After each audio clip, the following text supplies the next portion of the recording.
Bonjour à tous ou rebonjour pour ceux qui étaient là sur la vidéo précédente, j'espère que tout va bien pour vous.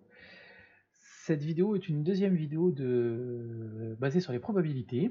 Donc pour ceux qui n'ont pas vu la première, je vous mettrai un lien dans la description qui s'affichera à l'écran pour que vous puissiez aller la voir.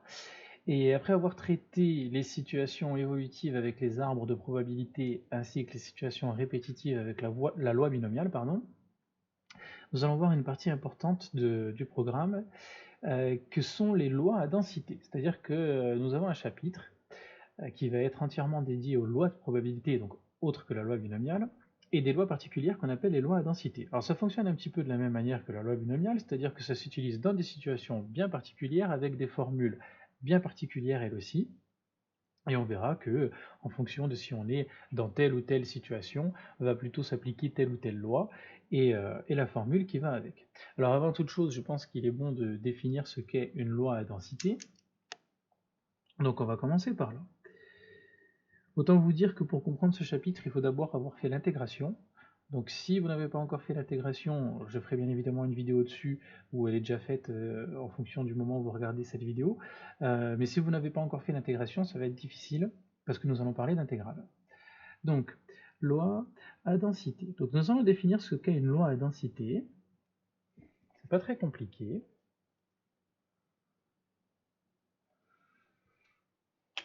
Une variable aléatoire x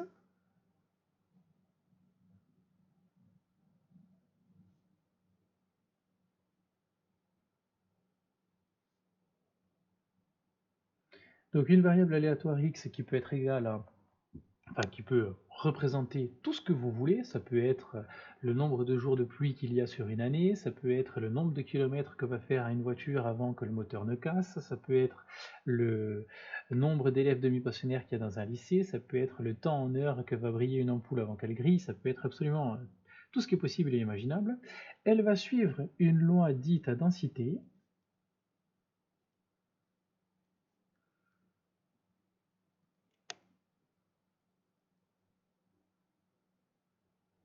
lorsque elle est associée à une fonction f. Alors je sais, on mélange les probabilités et les fonctions, ça vous plaît pas trop, mais on va faire avec.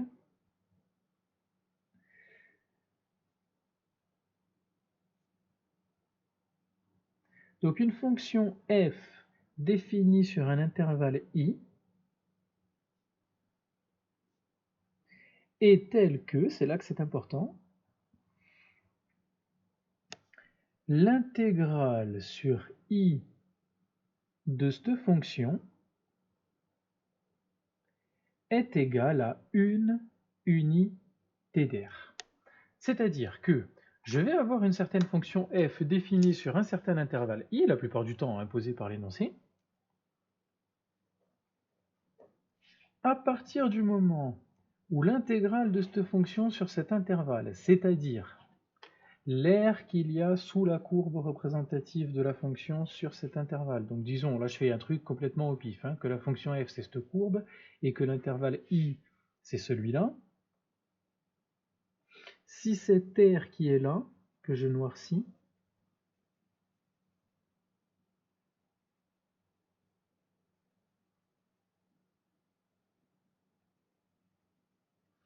vaut une unité d'air,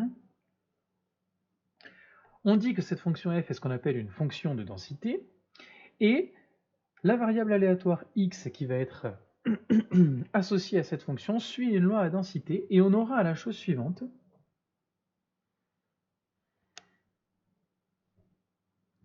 La probabilité pour que cette variable aléatoire x soit comprise entre deux valeurs c et d, alors c et d bien évidemment qui appartiennent à l'intervalle i, sera égale à l'intégrale de c à d de f de t dt. C'est-à-dire que finalement ça sera un morceau de ce que j'ai noirci ici.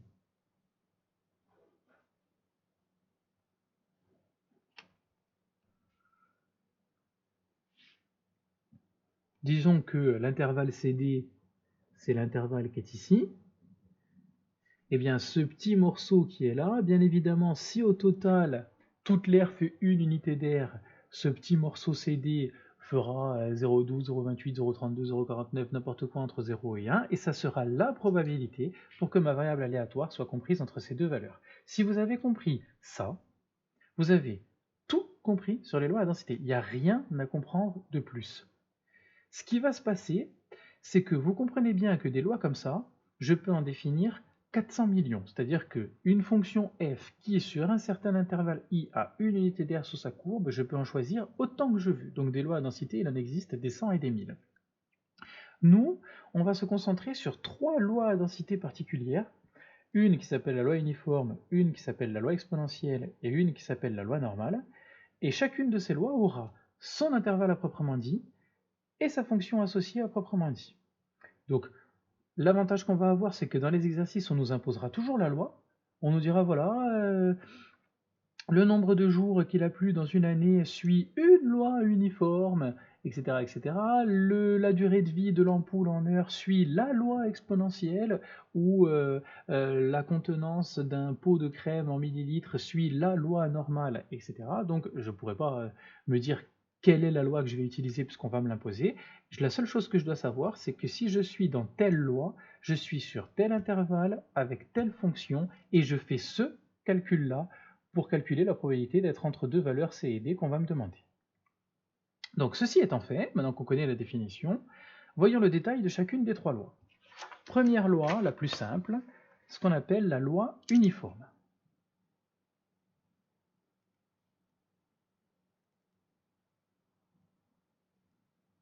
Donc c'est une loi à densité définie comme au-dessus.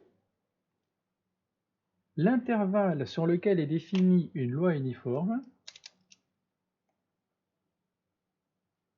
c'est toujours un intervalle AB, où A et B sont deux nombres réels. On va nous dire soit x, la variable aléatoire qui suit la loi uniforme sur l'intervalle 3 à 12, sur l'intervalle 0,50, sur l'intervalle moins 10, 10, ce que vous voulez, un intervalle AB. Et la fonction de densité associée, elle est extrêmement simple. De toutes les fonctions qu'on connaît, c'est la plus simple puisque c'est une constante.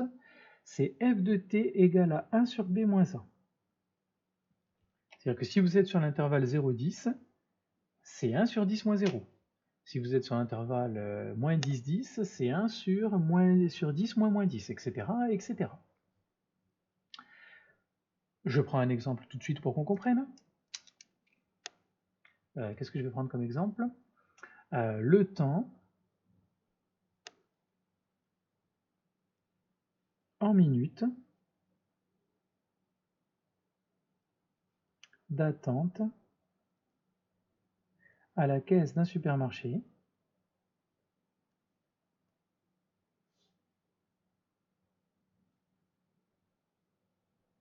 c'est une variable aléatoire x et donc là on me l'impose qui suit la loi uniforme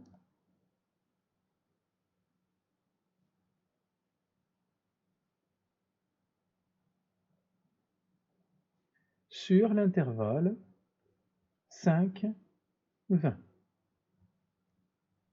Qu'est-ce que ça veut dire? Ça veut dire que tous les clients qui arrivent au supermarché, ils ont entre 5 et 20 minutes d'attente à la caisse quand ils arrivent à la caisse. Et moi, je me pose la question, quelle est la probabilité, si je prends un client au hasard, quand il arrive, qu'il attende entre 10 et 15 minutes? Donc, quelle est la probabilité que x soit compris entre 10 et 15? Comme la loi uniforme est une loi à densité, elle suit la formule qui est ici. C'est-à-dire que par définition, la probabilité d'être entre 10 et 15, c'est l'intégrale de 10 à 15 de f de t dt. J'ai dit que si nous avions une loi uniforme sur un intervalle AB, la fonction de densité était 1 sur b moins 1. Donc ici sur l'intervalle 5, 20, ça me fait du 1 sur 20 moins 5. C'est-à-dire 1 sur 15, quoi.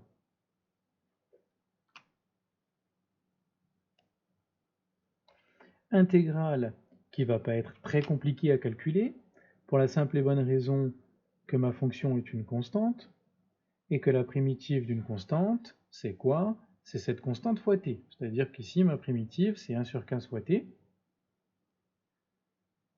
entre 10 et 15. Donc si je remplace par 15, ça fait 15 sur 15, moins, si je remplace par 10, 10 sur 15. Ça fait 15 moins 10, ça fait 5 sur 15, ou si vous préférez, un tiers. Un tiers, ça fait 0,33, grosso modo. Mon client, il y a 33% de chance pour qu'il attende entre 10 et 15 minutes à la caisse de ce supermarché. Voilà comment fonctionne la loi uniforme. Si on sait ça, pas grand-chose de plus à savoir sur cette loi uniforme. On va passer à la loi suivante qui est la loi exponentielle. C'est exactement le même principe, sauf que je vais avoir un nouvel intervalle et une nouvelle fonction de densité.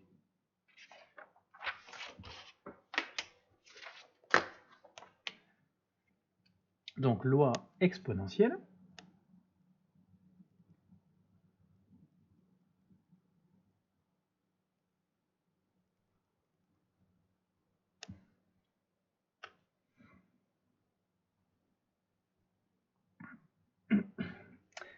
Alors une loi exponentielle est toujours définie sur l'intervalle i qui est égal à 0 plus l'infini. Donc de 0 fermé jusqu'à l'infini.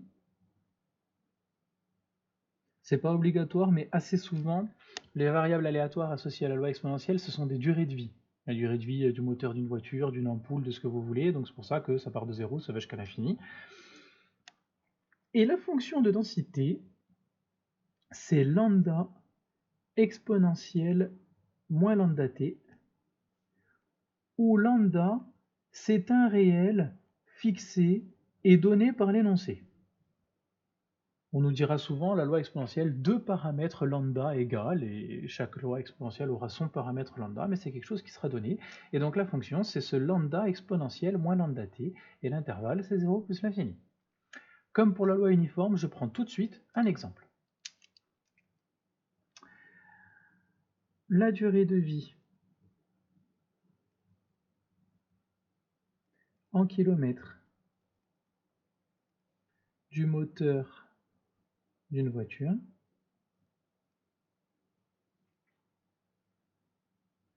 est une variable aléatoire x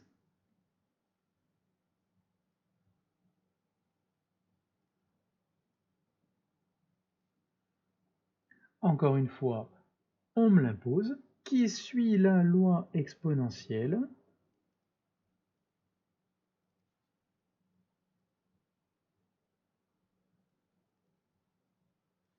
de paramètres lambda égale 0,03. Généralement, les lambdas sont très souvent assez petits, ce qui ne veut pas dire que si vous avez un lambda égale 10, il y a un problème quelque part, mais on a souvent des petites valeurs pour ce paramètre lambda. Et on va me dire, voilà, toujours pareil, quelle est la probabilité que ma voiture, je puisse faire avec entre 1500 et 5000 km sans avoir de panne. Je suis sur une loi à densité, je suis encore et toujours sur cette formule-là. Donc la probabilité d'être entre 1500 et 5000, c'est l'intégrale de 1500 à 5000 de mon f de t dt qui ici est lambda exponentielle moins lambda t dt. En général, on laisse écrit lambda et on remplacera par ce 0,03 juste à la fin quand il faudra faire l'application numérique, parce que sinon ça ne va pas être joli à traîner dans tout le calcul. Alors, en ce qui concerne la primitive de cette fonction, c'est une formule de cours, c'est un u' exponentielle u. On est d'accord que la dérivée de lambda t c'est lambda, lambda c'est un réel, hein. Donc on est bien sur du u' exponentielle u, la primitive de u' exponentielle u c'est exponentielle u. Seul petit problème, il y a ce petit moins qui est là, et qui devrait être là pour que ce soit réellement u' exponentielle u qui n'est pas là, donc il va falloir que je le rajoute. Donc j'aurai moins exponentielle u. Si vous n'êtes pas convaincu, dérivez ça, et vous verrez que vous retrouverez ça. Donc ensuite, je fais mon application numérique, moins exponentielle moins 5000 lambda, moins et moins plus, exponentielle moins 1500 lambda. C'est là que je remplace mon lambda par 0,03, je tape ça sur ma calculatrice, elle me dit combien ça fait, 0, je sais pas combien, et j'ai la probabilité ou le pourcentage de chance que mon moteur fasse entre 1500 et 5000 km. Voilà pour cette loi exponentielle. Troisième et dernière loi, la loi que l'on appelle normale. Comme pour les autres, un intervalle, une fonction de densité.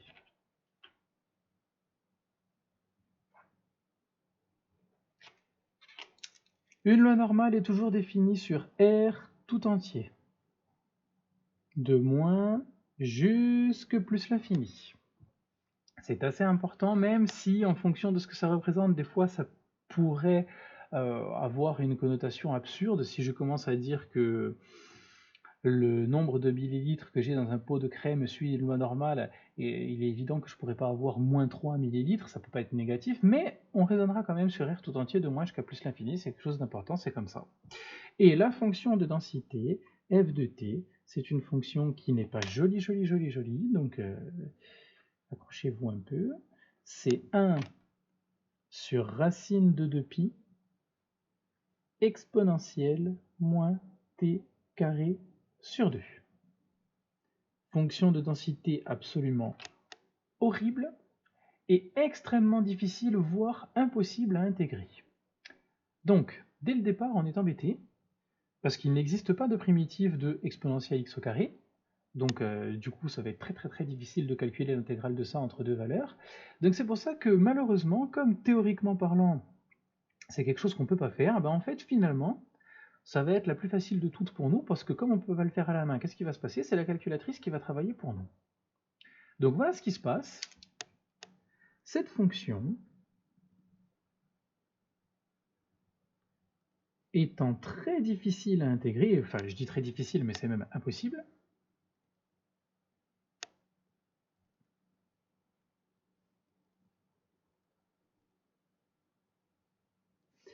nous allons associer à cette loi deux choses.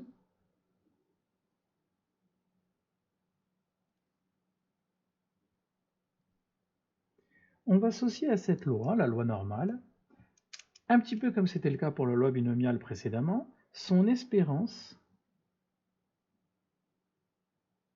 et son écart-type. C'est-à-dire son nu et son sigma. Dans un énoncé, j'aurai toujours le nombre de millilitres que j'ai de crème dans un pot suit une loi normale d'espérance 50 et d'écart-type 2. Ça veut dire que dans tous mes pots de crème, j'ai à peu près 50 millilitres à plus ou moins 2 millilitres près. Et dans ces cas-là, comme pour les autres lois, je vais calculer la probabilité d'être entre C et D, mais c'est la calculatrice qui va le faire pour nous. Donc pour calculer la probabilité d'être entre deux valeurs C et D, eh bien on se sert de la calculatrice, on ne va rien faire du tout, si ce n'est taper sur notre calculatrice les données de l'énoncé. Alors ça se passe dans le menu Stat. Donc sur la calculatrice, nous allons aller dans le menu Stat, qui est le menu numéro 2, si vous avez une calculatrice Casio. Et dans ce menu Stat, nous allons aller dans Distribution, dans Normes, comme loi normale, et dans NCD, probabilité d'être entre deux valeurs C et D. Dans ce menu, nous aurons, est-ce qu'on veut la probabilité d'être au-dessus, en dessous, ou entre ça et ça? Quel est le C? Quel est le D? Quel est le sigma? Quel est le nu? C'est-à-dire que moi, je vais tout rentrer, je vais dire, voilà, je voudrais être, c'est l'énoncé qui va me le demander, entre 28 et 30, pour une espérance de 30, pour un écart-type de 4,5. Je vais appuyer sur Entrée, la calculatrice va me donner la probabilité, et sur ma copie, je vais écrire, à l'aide de la calculatrice, la probabilité est égale à ça. Donc il n'y a vraiment absolument rien à faire. Alors, bien évidemment, on verra que dans les exercices, on peut faire pas mal de choses embêtantes avec cette loi normale, et il y a quand même quelques petites choses à raconter en plus sur cette loi normale, notamment sur une particularité, une loi un petit peu particulière qu'on appelle la loi normale centrée réduite, que je pense on verra en exercice, ça sera plus simple. En tout cas, d'un point de vue théorique, ce que j'aimerais que vous reteniez d'essentiel sur ces histoires de loi à densité, ce sont la définition de ce qu'est une loi à densité qui est ici, et nos trois types de lois que nous devons connaître. Une loi uniforme définie sur un intervalle AB avec cette fonction de densité et l'exemple de calcul qui est là. Une loi exponentielle définie de 0 à plus l'infini avec cette fonction de densité et l'exemple de calcul qui est là. Et une loi normale, donc au final, vous comprenez bien que cette fonction horrible, là, si vous ne la retenez pas, bah, on s'en fout un petit peu en fait, puisqu'on s'en sert pas. Juste savoir qu'on travaille sur R et qu'on fait des calculs à l'aide de la calculatrice, comme je vous l'ai expliqué ici. On verra le détail de ces lois en exercice, et chacune a quand même certaines petites choses qu'il faut raconter, et on peut faire des choses un petit peu particulières, mais je pense qu'on verra ça en exercice. Je fais un dernier petit point sur trois formules qui sont importantes, enfin deux formules pour la loi uniforme et pour la loi exponentielle, que sont celles de l'espérance. Si vous vous rappelez le cours d'avant, on avait vu que l'espérance d'une loi binomiale de paramètres n et p, c'était n fois p.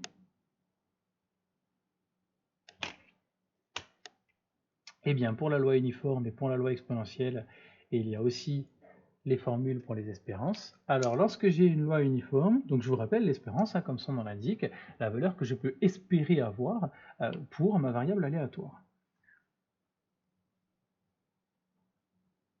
Donc loi uniforme, l'espérance,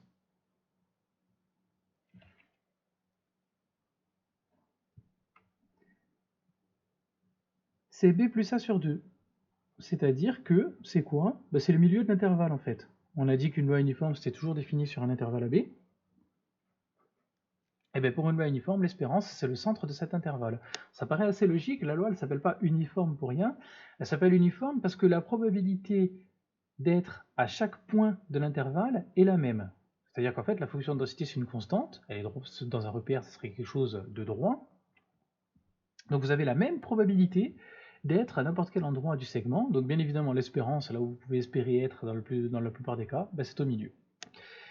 Pour la loi exponentielle,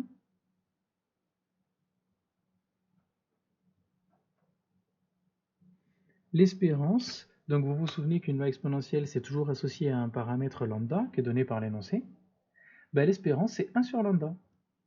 Tout à l'heure pour mon moteur j'avais dit 0,03. Si je fais 1 sur 0,03 et que je regarde combien ça fait, ça me donne le nombre de kilomètres que je peux espérer faire sans avoir de problème. Donc ce sont deux petites formules qu'il faut garder dans un coin de la tête, parce que c'est assez souvent demandé en exercice. Pourquoi je ne le dis pas pour la loi normale? Parce que si vous avez suivi, pour la loi normale, c'est déjà donné. On nous dit toujours une loi normale, des espérances ça et des écart type ça, pour pouvoir faire les calculs à la calculatrice, parce que c'est trop difficile à intégrer à la main. Juste à noter que ces formules ne viennent pas du néant, c'est-à-dire elles ne sont pas tombées du ciel comme ça, comme par magie. En vrai, quand j'ai une loi à densité, je vous rappelle que ça, ce sont des lois particulières, mais des lois à densité, il en existe tant qu'on veut. Tant que c'est associé à une fonction f sur un intervalle i dont la totalité de l'air sous la courbe vaut une unité d'air. Pour une loi à densité, en réalité, l'espérance, elle est égale à l'intégrale sur tout l'intervalle, je marque de A à B, mais enfin sur l'intervalle I, quoi, de t, f de t, dt. Ou x, f de x, si vous préférez avec x. Si vous faites ce calcul, si vous le faites par exemple pour la loi uniforme et pour la loi exponentielle, vous verrez que vous retrouverez ces deux formules. Ça peut être un truc qui peut être demandé en restitution organisée de connaissances. Si vous êtes sur une loi à densité pour une fonction f, qui n'a pas grand chose de particulier, qui est ni la loi uniforme, ni la loi exponentielle, ni la loi normale, c'est une loi qu'on nous a imposée comme ça, si je veux l'espérance, il faut que j'utilise cette formule. Voilà, vous savez à peu près tout ce qu'il faut savoir en épurant tout ça, en voyant juste vraiment le principal de ce qu'il faut connaître sur ces histoires de loi densité. On verra ça beaucoup plus en détail dans les exercices, mais déjà si vous avez cette théorie en tête, ça sera pas mal du tout. Et on fera une dernière partie sur l'échantillonnage dans la vidéo qui suit. Voilà, à bientôt.